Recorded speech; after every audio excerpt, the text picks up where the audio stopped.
విశాఖలో ప్రధాని పర్యటనకు ఏర్పాట్లలో హోంమంత్రి అనిత అధికారులతో కలిసి పరిశీలించారు. ప్రధాని పర్యటన భద్రతా ఏర్పాట్లపై అధికారులకు పలు సూచనలు చేశారు. జూన్ 21న యోగా డేకు తీసుకురావాల్సిన జాగ్రత్తలు తదితర అంశాలపై క్షేత్రస్థాయి పరిశీలన చేపట్టారు. అధికారుల సమన్వయంతో సమర్థవంతంగా పనిచేసేలా హోంమంత్రి ఆదేశించారు. భారీగా పాల్గొననున్న ప్రజలకు ఎటువంటి ఆటంకం కలగకుండా ఏర్పాట్లన్నీ అందరికీ అందేలా ఉండాలని జిల్లా అధికారులతో కలిసి బీచ్ రోడ్డును ఆమె సందర్శించారు.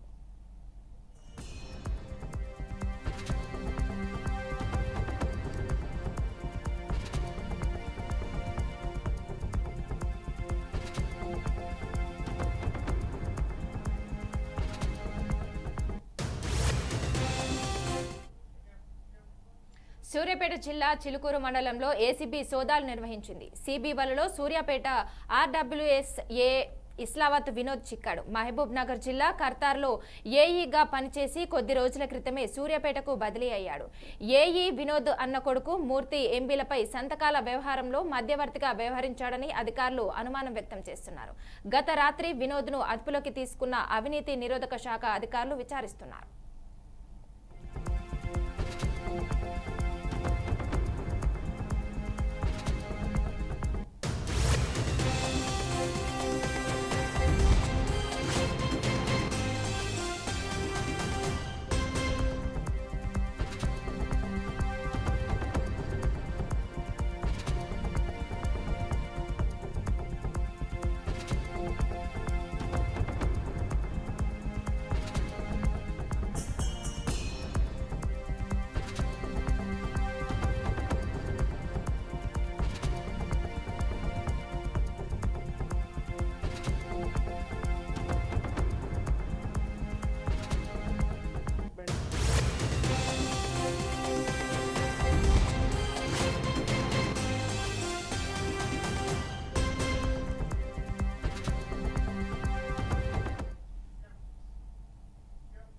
జాతీయ విద్యా విధానం అమలు చేయడం లేదన్న కారణంతో కేంద్రంలోని నరేంద్ర మోడీ ప్రభుత్వం తమ రాష్ట్రానికి రావాల్సిన 2151 కోట్ల నిధులను నిలిపివేసిందని ఆరోపిస్తూ తమిళనాడు ప్రభుత్వం సుప్రీంకోర్టును ఆశ్రయించింది. జాతీయ విద్యా విధానంలో ప్రతిపాదించిన త్రిభాషా సూత్రాన్ని డీఎంకే ప్రభుత్వం వ్యతిరేకిస్తోంది. దీని ప్రకారం విద్యార్థులు ఇంగ్లీష్ ప్రాంతీయ భాషతో పాటు మూడో భాషను కూడా నేర్చుకోవాలి ఉంటుంది. అయితే ఇది దక్షిణాది రాష్ట్రాలపై హిందీని రుద్దే ప్రయత్నమని తమిళనాడు ప్రభుత్వం ఆరోపిస్తూ ద్విభాషా విధానానికే కట్టుబడి ఉండాలని ఈ ఆరోపణలను తోసిపుచ్చుతూ భారతీయుల భాషలను పునరుద్ధరించే త్రిభాషా సూత్రానికి కేంద్రం చెబుతోంది.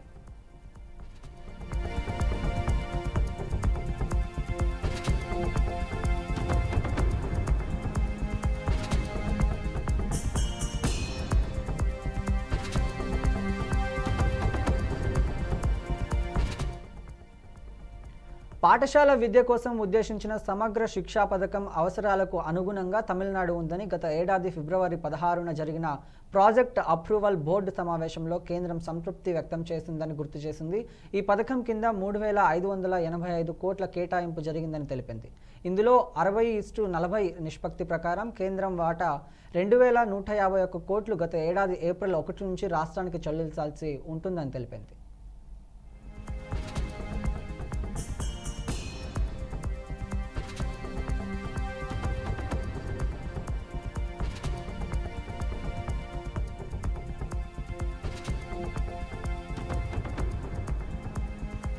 అయితే ఈ మొత్తంలో ఒక్క వాయిదా కూడా కేంద్రం విడుదల చేయలేదని తమిళనాడు ప్రభుత్వం ఆరోపించింది. జాతీయ విద్యా విధానం పీఎం శ్రీ పాఠశాలల పథకాల అమలుతో సమగ్ర శిక్షా నిధుల విడుదల కేంద్రం మట్టి పెట్టేదానికి నిధులు విడుదల చేయకపోవడానికి స్పష్టమైన కారణం. ఈ రెండు పథకాలు వేరువేరు అని రాష్ట్ర ప్రభుత్వం తన పిటిషన్లో పేర్కొంది. జాతీయ విద్యా విధానాన్ని అమలు చేసేలా తమపై ఒత్తిడి తెచ్చేందుకు ఈ చర్యలకు పాల్పడుతోందని ఆరోపించింది. నిధుల నిలిపివేత సహకార సమగ్ర స్ఫూర్తికి విఘాతం కనిపించడానికి కాకుండా రాష్ట్ర ప్రభుత్వ విద్యా విధానంలో జోక్యం చేసుకోవడమేనని డీఎంకే ప్రభుత్వం వాదించింది.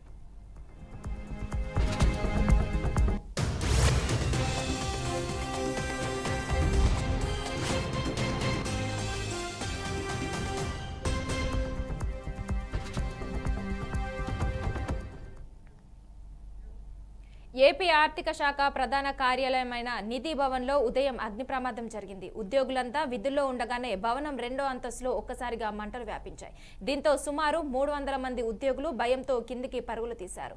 సెంట్రల్ ఏసీలో షార్ట్ సర్క్యూటే కారణమని భావిస్తున్నారు. ఈ ప్రమాదంలో కార్యాలయంలో ఉన్న కంప్యూటర్లు, పత్రాలు కాలిపోయి ఉండవచ్చని సమాచారం. రాష్ట్ర వ్యాప్తంగా ఉద్యోగుల జీతభత్యాలు, వివిధ శాఖలకు సంబంధించిన లావాదేవీల బిల్లులు ఉండటంతో ఎంత నష్టం జరిగిందనేది ఇంకా అంచనా వేయలేదు. సమాచారం అందుకున్న అగ్నిమాపక సిబ్బంది మంటలను అదుపు చేస్తున్నారు.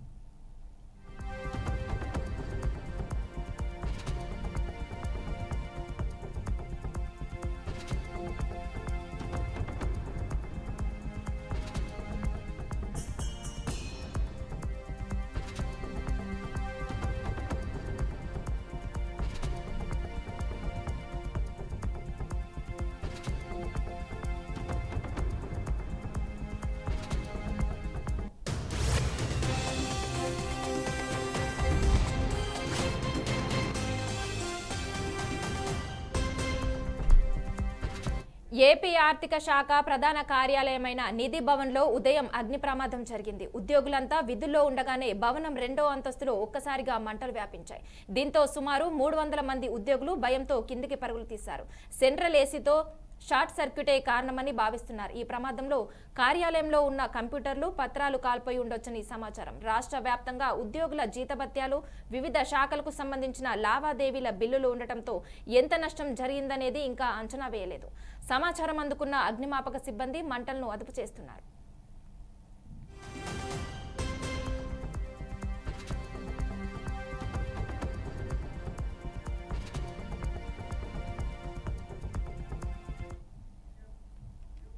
పంట పొలాల్ని నాశనం చేస్తున్న అడవి ఏనుగులను నియంత్రించేందుకు ఆంధ్రప్రదేశ్ 6 కుంకి ఏనుగులను రానున్నాయి. ఈ మేరకు AP deputy CM Pawan Kalyan Bengaluru వెళ్లారు. కుంకీలు కావాలని గతంలో పవన్ కర్ణాటక సీఎంను కోరారు. ఈ నేపథ్యంలోనే ఇవాళ ఏనుగులను అప్పగించేందుకు కర్ణాటక సర్కార్ శ్రీకారం చుట్టింది. Also this whole historic collaboration between Karnataka and Andhra Pradesh states will, I believe, set a template for other states to emulate and work on.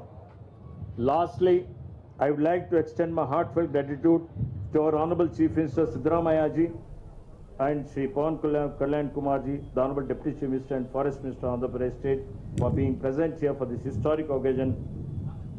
That being said, I appeal to all stakeholders to come together so we can work for a future where humans and wildlife can coexist in harmony, where conservationist takes precedence over destruction, and hope we can find the perfect balance, as that is very essence of the concept of sustainable development and the very way to mitigate ourselves against the vagaries of climate change. ಕೊನೆಯದಾಗಿ ನಾನು ಅವರ ಆಂಧ್ರಕ್ಕೆ ಹೋಗಿದ್ದಾಗ ಕನ್ನಡದಲ್ಲಿ ಒಂದು ಕವನವನ್ನು ಹೇಳಿದ್ರು ಪವನ್ ಕಲ್ಯಾಣ್ ಅವರು. ನಾನು ಕನ್ಕ್ಲೂಡ್ ಮಾಡೋಕ್ಕಿಂತ ಪೂರ್ವದಲ್ಲಿ ಒಂದು ತೆಲುಗು ಭಾಷೆ ಒಂದು ಸಾಲು ಹೇಳಿ ನನ್ನ ಭಾಷಣವನ್ನು ಮುಗಿಸ್ತಾ ಇದ್ದೇನೆ.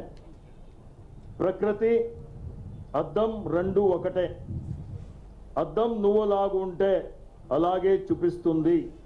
ప్రకృతి నువ్వు దాన్నంత కాపాడితే అది నిన్నంతే కాపాడుతుంది. ಇದರ ಅರ್ಥ ಪ್ರಕೃತಿ ಕನ್ನಡಿ ಎರಡೂ ಒಂದೇ. ಕನ್ನಡಿ ಇರುವ ರೂಪವನ್ನೇ ನಿಮಗೆ ತೋರಿಸುತ್ತದೆ.